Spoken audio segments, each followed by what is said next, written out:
వీళ్ళ వాయిస్లో కూడా తీసుకుని వస్తాను. సురేంద్ర నాయుడు గారు, సో ఏం చెప్తారు? మేము అమరావతికి అయితే వ్యతిరేకం కాదు, కానీ వీళ్ళు చాలా కాస్ట్ ఆఫ్ లివింగ్ చాలా ఎక్కువ చేస్తారని చెప్తున్నారు. పదే పదే అదే మాట చెప్తున్నారు. వీళ్ళు వైఎస్ గారు మాట్లాడినా సేమ్ అదే చెప్పుకుంటూ వచ్చారు. 4,000 12,000 చేస్తున్నారు.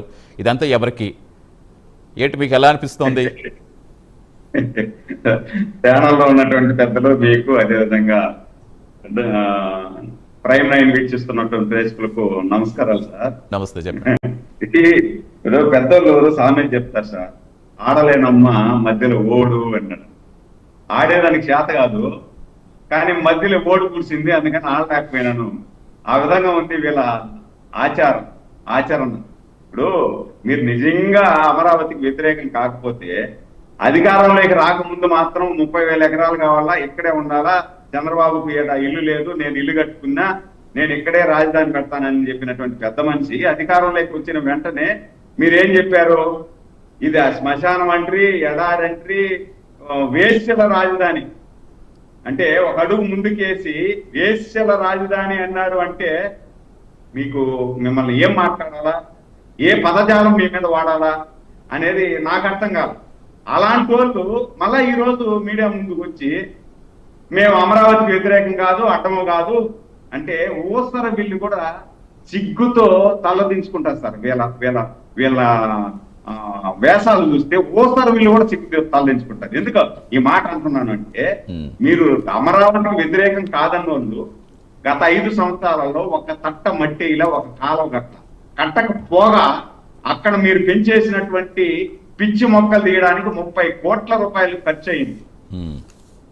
ఒకటి. రెండోది, మీకు నిజంగా చిత్తశుద్ధి రైతుల మీద ఉంటే, రైతులు అప్పా ఏమి చిన్నపరెడ్డి ఏమి చెప్తున్నా అంటే, మా చిన్నపరెడ్డి ఈ రోజు రైతులకు మేము పచ్చిపాతం మా రైతులు అంటే మీరు అదే తాడికల్లో ఇల్లు కట్టుకొని 1623 రోజులు భూములు ఇచ్చినటువంటి రైతులు రోడ్డు మీద పడి మాకు న్యాయం చేయండి ప్రభు, మేము ఆంధ్రప్రదేశ్ ప్రజానీకం కోసం ఇచ్చాము, భావితరాల భవిష్యత్తు బాగుండాలని ఈ రాజధాని కోసం మా భూములు త్యాగం చేశాము అనేసి అంటే, ఒకే ఒక రోజైనా జగన్మోహన్ రెడ్డి గారు 5 సంవత్సరాల్లో అదే దారిలో 100 సార్లు పోయి ఒక్క రోజైనా రైతుల దగ్గరికి పోయి ఏమమ్మా మీ బాధ, మీ లాగేంటి అని అడిగిన సందర్భంగా అది కూడా కనపడకుండా పరదాలు కట్టుకొని మీరు వెళ్ళేసి ఈ రోజు మీరు అధికారం పోయే పాటికి అపరిచితుల్లాగా, అధికారం వస్తే ఒకలాగా ఉంటది, అధికారం పోతే ఇంకొకలాగా ఉంటది.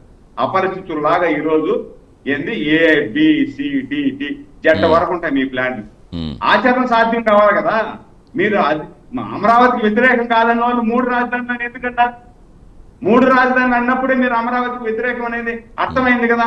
మరి 3 రాజధానులు అన్న వాళ్ళు కనీసం ఆ 3 రాజధానులు ఒక రాజధాని దగ్గరైనా ఒక తట్ట మట్టేశారా, ఒక గిట్టికి పెట్టారా, కనీసం శంకుస్థాపన చేశారా?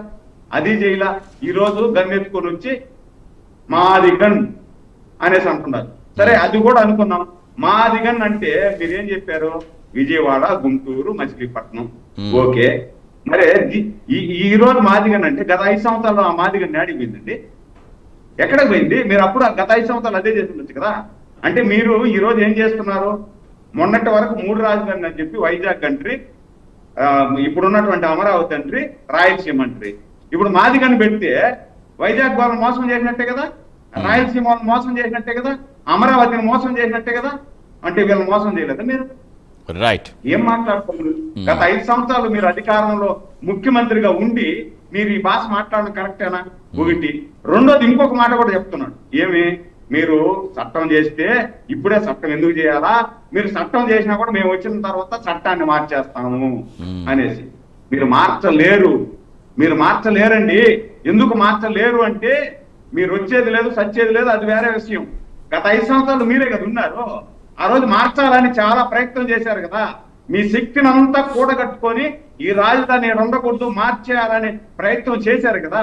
ప్రయత్నం చేస్తే కోర్టులన్నీ చెంప, ఆ చెంప, ఈ చెంప నల్లగా వాగిపోయింది. సరే, ఇక అవన్నీ పక్కన పెట్టినప్పుడు ఒకే సెకండ్ ఇక్కడ నుండి మీరు సుప్రీంకోర్టుకు పోతారు కదా.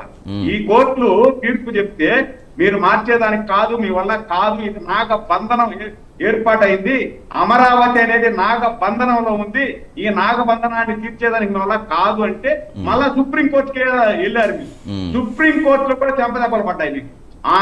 సురేంద్ర గారు, చట్టం చేయాల్సి వచ్చిందంటే, ఈ చట్టం ఎందుకు చేయాల్సి వచ్చిందంటే వీళ్ళు సుప్రీంకోర్టులో కేసు పెండింగ్ లో ఉంది.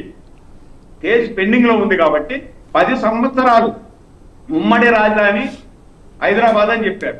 అంటే ఆ 10 సంవత్సరాలు అయిపోయిన తర్వాతనే మనకు కొత్త రాజధాని అనేది అమెండ్మెంట్ లెక్క రావాలి. అవును, మొన్న అయిపోయింది, 2024లో అయిపోయింది. కాబట్టి కొత్త రాజధాని అనేది మనకు చట్టంలో ఉండాలా, చట్టంలో ఏర్పాటు చేసుకోవాలా. ఒకటి.